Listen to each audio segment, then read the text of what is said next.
A roundup of the latest news now. Here are our top stories. Penis cancer on the rise. Brazil sees an average of 650 amputations a year.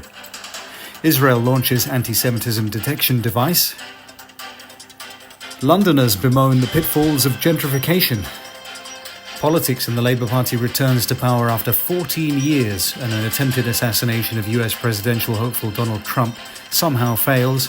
We'll have a special report.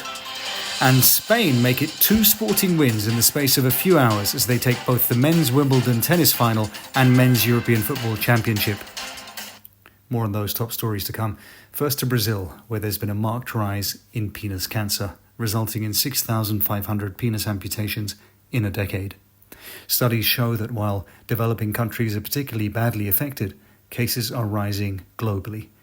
We spoke to Brazilian penile oncologist Romário Membro Masculino to find out more. Now this may sound sicky, but there really is a cancer of the dicky. Risk factors include HPV, smoking, HIV, and uncircumcised men. It can be painful, like red hot chilies. So how to stop this disease from reaching our willies? It's simple. You need to use mitigation to avoid amputation. So stop smoking, wear a condom, get the HPV vaccine, and lose the foreskin. That's right. Israel has patented an anti-Semitism detection device. The product, called Judean Dome, was developed by technologist Avi Rahavi. I'm joined by Mr. Rahavi to find out more about the device. Thanks for joining us. How does the device work?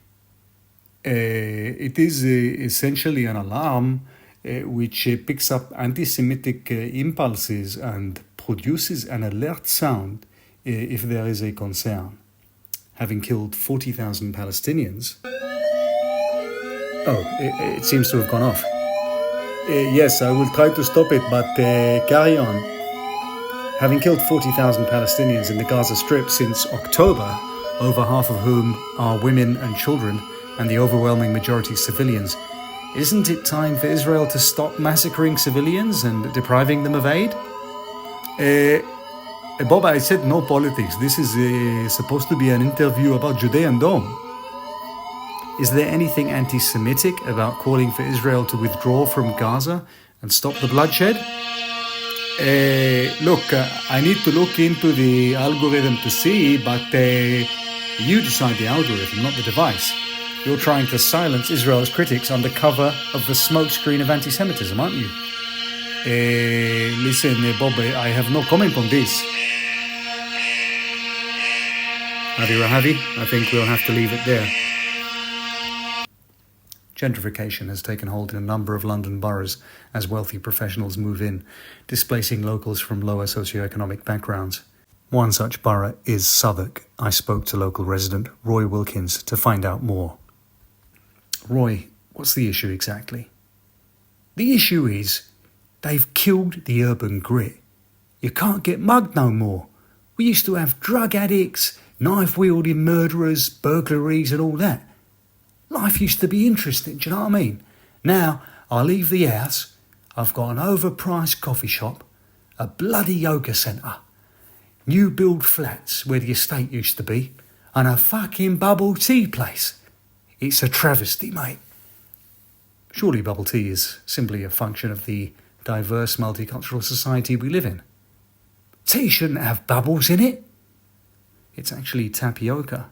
I don't give a shit what it is. You can stick your diverse multicultural bollocks where the sun don't shine. Roy, thank you. To politics now, and the Labour Party has returned to power in the UK after 14 years in opposition. Meanwhile, across the Atlantic, an attempted assassination against US presidential candidate Donald Trump fails. I spoke to political analysts Arthur Campbell-Reid and Evan Picnic. Arthur, what does Labour's victory in the UK general election mean? Absolutely nothing at all, Bob. The Tories had covered themselves in the doo-doo of scandal, corruption, and stagnation, and it was simply a case of the one-eyed man being king in the land of the blind. Surely, though, voters can expect greater investment in welfare and transport infrastructure? No, that's fallacy, Bob. They will, of course, promise the earth and deliver an extraordinarily great deal less. Evan, what do you make of Trump's assassination? Hey, Bob. Well, I mean, one thing's for sure. If Alec Baldwin had been behind the rifle, Trump wouldn't be alive today. Instead, some kid borrowed his father's rifle, and he got kind of shaky and got himself killed. A lot of the emphasis has been on Trump, but there was, of course, one person killed, other than the perpetrator, while protecting his family, and 2 others were critically injured. Why didn't they get anywhere near as much airtime?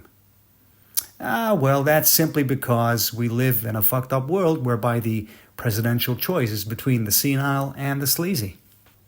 Carlos Alcaraz won Wimbledon for a second year in a row, defeating Novak Djokovic in straight sets, while the Spanish men's national football team won the European Championship by defeating England 2-1 in the final a few hours later. I spoke to Spanish sports psychologist Gabriel Cojonudo to understand more about what it takes to have a winning mentality.